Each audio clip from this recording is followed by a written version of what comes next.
Hey everybody, welcome. My name's Dan Latto. Good morning, good afternoon, good evening, wherever you are in the world. I'd love to hear where you're from, so if you can just type in the little box, just let me know where you're from. It'd be great to hear from you. And in today's session, what we're going to talk about, and please feel free to ask lots and lots of questions. Anything you've got, just chuck them down there, and we'll just, any question that you don't answer, that you don't ask, is the silly question, right? So make sure you get your questions down. We're here to help you. We're here to answer as much as we can. I'm in Spain today. I only just got here last night because I missed a flight because part of the motorway was closed. Can you believe it? And but like a true boss, I got the next flight, so I was only like an hour and a half late home. So and I've got an 18-month-old baby girl, and I managed to get back for 11 p.m. Do you know, for that last feed at night? So I was really fortunate there. But in today's session, what we want to talk to you about is how you get started in real estate, if that's all right, Marina. So it always depends on where you're starting from, because we get some people who've got a couple of £100,000 in a bank account, and we've got a couple of people who are lucky if they've got a couple of £100 in a bank account. So where do you start? Well, as always, it depends on where you want to end up. Okay, so once we know what it is that you want, so for example, do you want £1 million in the bank? Now, if the answer is yes, I would ask you, why do you want £1 million? What's £1 million going to do for you?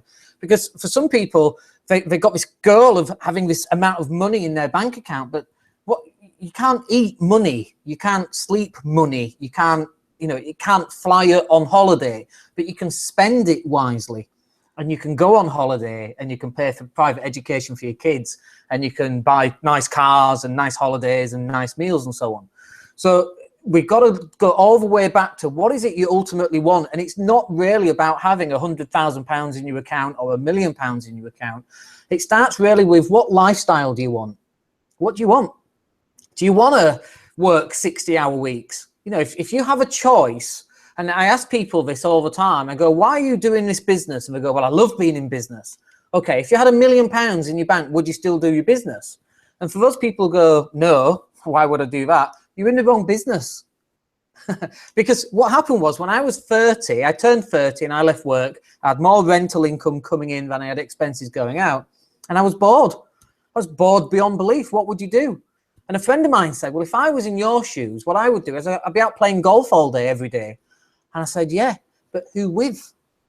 All my friends were at work. And he went, oh, I've not thought of that. So I'd be running around the golf course with 70-year-olds talking about 70-year-old issues, which I'm sure I'll have the opportunity to talk about that when I'm 70, but not yet when I was 30. So you've got to work out, what do you want? And so we're into getting a sheet of paper and designing your life. What do you want your life to look like? So for example, today we've done, so I woke up, I took little Lucia off to the nursery, which I do every morning when I'm here in Spain, which I love doing. I get an opportunity to practice my very bad Spanish. I come back, we did a podcast interview this morning. We've walked on the beach. We've got this interview that we're doing now. We're then going to go to the gym. And literally, that's my morning, right? And that sounds awesome, but I've designed that from the ground up. I grabbed a piece of paper. What did I want my lifestyle to be like? This afternoon, I've got a massage. There's a guy that does massages on the beach, €20 for half an hour. I mean, it's ridiculously cheap. The beach is 100 meters away, but it was written down. This lifestyle was completely created from the start. So it doesn't matter where you're starting from. It's completely irrelevant. What matters is where you end up. And you only know this when you actually start thinking about it, first of all, and second of all, you start writing it down. Marina, have you got any questions or anything you'd like to add there? Well, I love your energy. I love how you live your dream and you share it, because after all, the best secret of living your life with purpose is the sacred secret is sharing. And I always wonder what is holding people back from delivering their own dream, because it is something you must want. It is something, even if it's sounds like a wild dream, you have to go for it. There is nothing between yourself and that dream, is true, but that's for a very good reason. You really have to grow your own wings. And Daniel is here to do that for you, to give you that bag for success and the courage you need to move forward, to make that move and start growing your own tree. Because wealth is not about money, like Daniel, you already said it, and you said it, you put it so beautifully. Money is just a tool. And when you envision your own life, you don't think of yourself like sitting on a, in a bath with $100 bills. You are imagining yourself on a beach, on a mountaintop, being with your children, being always together, being always happy and laughing. And this is what you can achieve, like you did. And for you to aim to go back home to see your baby girl for the last meal of the day, I think that's beautiful. I don't think it's anything better than that. And that for me is the dream. Over to you, Daniel. Yeah, I completely agree. It's when it's broken down, it's what things are really important to you. Now, obviously, for some people, family is really important. Now, I say some people because not for everybody is family important. So, for example, I don't speak with my mum and dad anymore because we fell out over some stuff that happened in the past, all to do with my children, my ex-partner, which was all a horrific situation. We're talking child abduction. I mean, really horrific stuff happened, right? So I don't talk to my parents anymore. And so when I talk about family, because family is the most important thing to me, I'm not talking about that side of my family because I'm pretty sure that some people can go, oh, my family, I don't want anything to do with them, right? I'm sure there's people like that. And they're not, conversely, I'm sure there's people going, oh, family, I would never not speak to my mum and dad. That's crazy, right? And I understand both angles. But for me, for my kids, so I've got 2 kids in England and then a child here in Spain and my wife here in Spain as well. And that for me is my family. And you know, I would walk over burning hot coals to do anything for them. And it's funny because I've done that. I have walked over burning hot coals, you know, the fire walk at Tony Robbins. I've broken arrows with my throat when I was going through my breakup where the kids were abducted. I mean, it was horrific, right?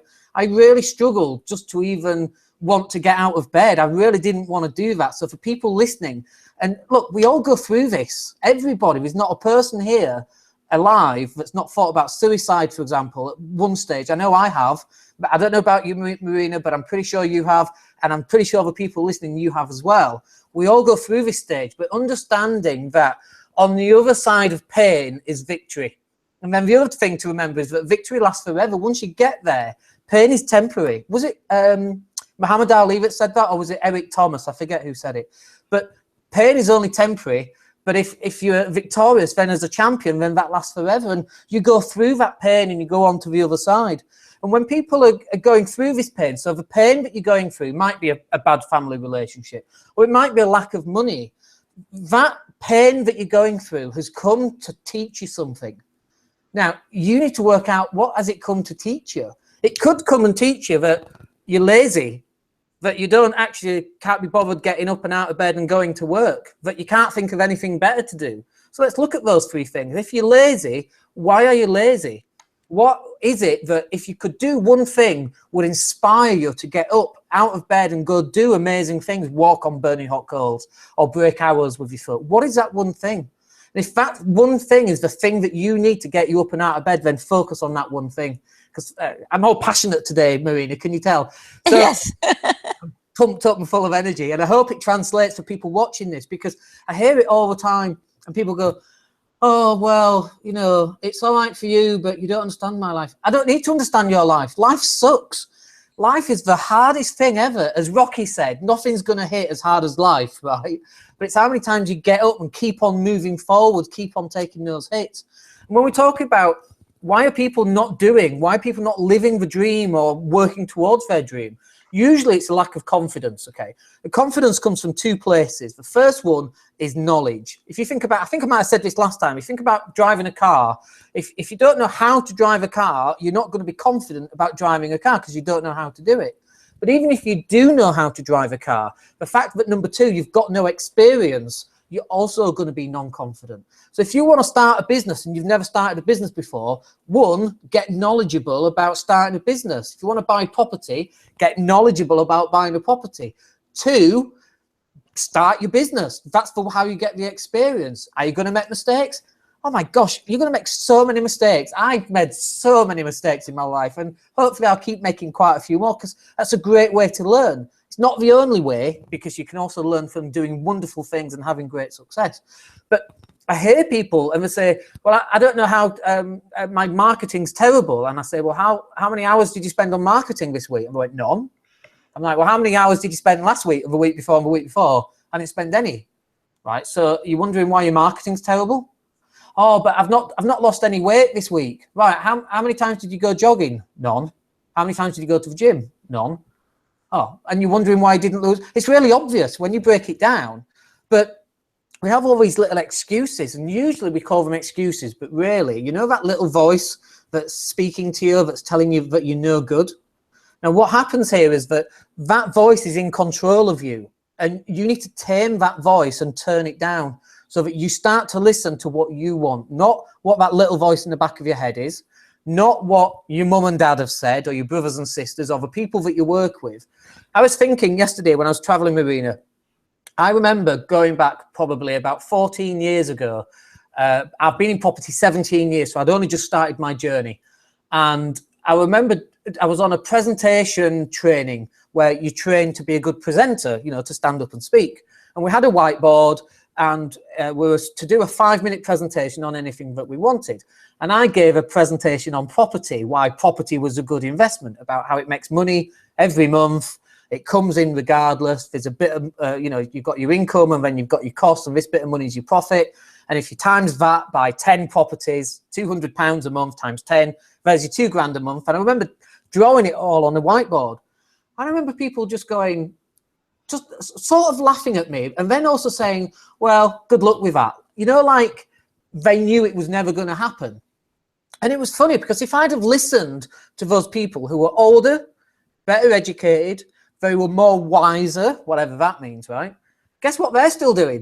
They're still working in England. I don't know what the temperature is in England today, but I'm pretty sure it's not warm. It's certainly not getting in the pool warm here like it is here, right? But it's like, if I'd have listened to other people that I thought were more intelligent than me, that had better understanding. I remember a guy who worked for PricewaterhouseCoopers. It may have been KPMG, okay? I can't remember which one it was. One of the big consulting firms. And he was asking me about property. And he was telling me that I didn't know what I was talking about. Well, guess what he is?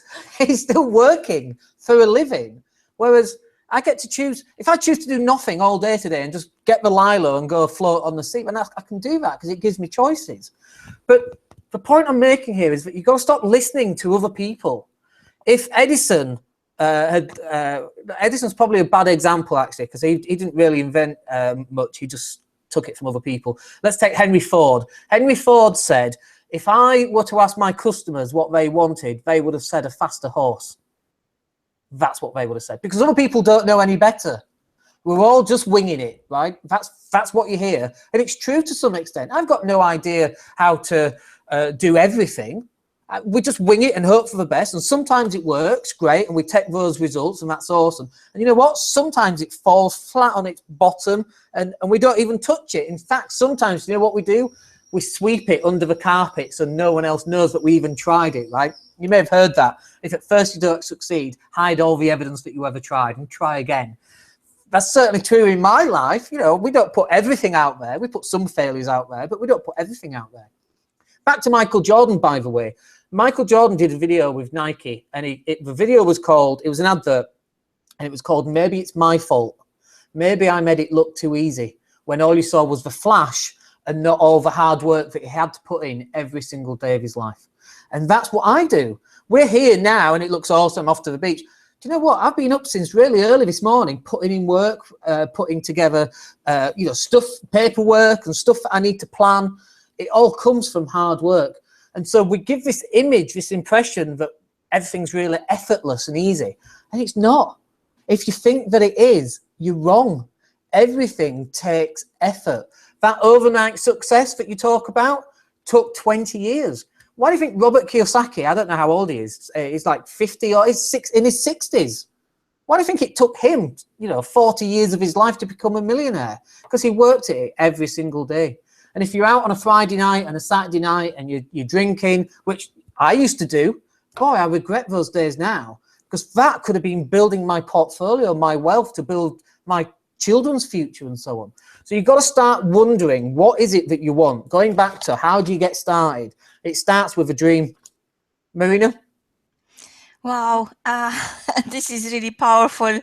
And it's not only powerful, but I could see the love through your message, because you are not talking about somebody else. You are talking about your own story. You are talking about your own decisions, about your own dream, and you are living the dream.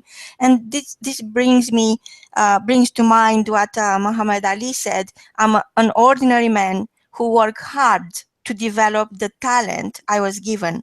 I believed in myself, and I believe in the goodness of others. Yeah, I completely agree. And it starts with that belief. I just did a podcast on Muhammad Ali, actually, because, I mean, let's face it, I can't think of anybody Muhammad Ali hasn't affected. People quote Muhammad Ali without even realizing it. I'm sure I do it, right? So he's affected the world in ways that we could never imagine. And yet it started from a simple belief. And at first, he didn't believe he was the greatest. He didn't have that belief. He had to keep telling himself.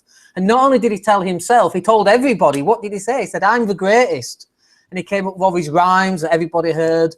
Murdered a rock, injured a stone. And it's like, he didn't have that belief system to begin with, because nobody does. You have to develop that belief system.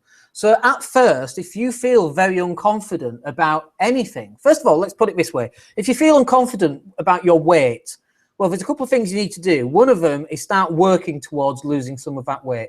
And then you might still feel unconfident about the weight, okay, because you're still overweight, but you can also then feel confident about the fact that you've lost weight. So if you're 28 stone and you lose half a stone, that's amazing. You might still be 27 and a half stone, which is way overweight, but we don't focus on that. We focus on the how many pounds in a stone, 8 pounds, unless you're in kilograms, of course, but you focus on that half a stone that you've lost. And that's what you think back to. And when you think, oh, I'm so useless, and you go back to that thing that you remember that you've done really well. And you have to be really conscious, because most people live unconsciously. And what I mean by that is they wake up and they're like on automatic pilot. They're like drones, like robots just going around. They haven't got any conscious awareness of what they're actually doing. You might eat a bag of crisps, for example, and then afterwards you go, did I eat those crisps early? Because you can't remember, because you just grabbed them and ate them because you were operating unconsciously. And if you put a rule, if you want to lose weight, for example, I like weight loss because it's a good example. Just grab a rule and say, okay, what I'm going to do is every time I put something into my mouth, I'm going to write it down on a piece of paper. Just that one thing on its own will mean that you lose weight. A study was carried out where if you just take a picture of every meal that you have and post it on social media, you lose weight. Isn't that amazing? You just take a picture, put it on social media, you lose weight. And the reason that happens is that now you're being made accountable.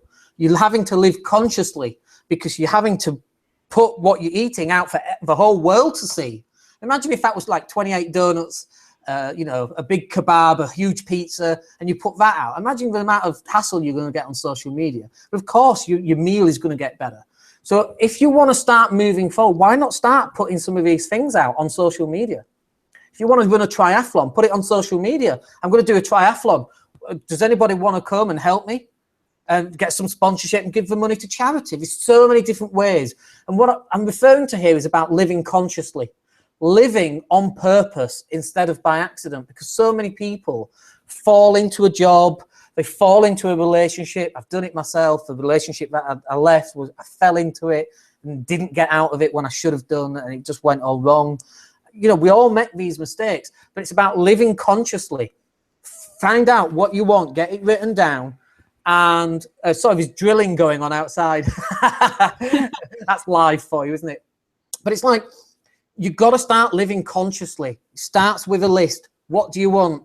Start writing down your ideal day, your perfect day. I wrote this day down about 5 years ago. I was sat around a swimming pool in Egypt. I was on holiday with my now wife, my girlfriend at the time. And I wrote, it was on an iPad, and I wrote down my perfect day about 5 years ago, and literally I'm living that day now. And the only reason I'm living that day is because I got it written down, and now I knew that that's what I wanted, and I went out and found all the things that would allow me to get there.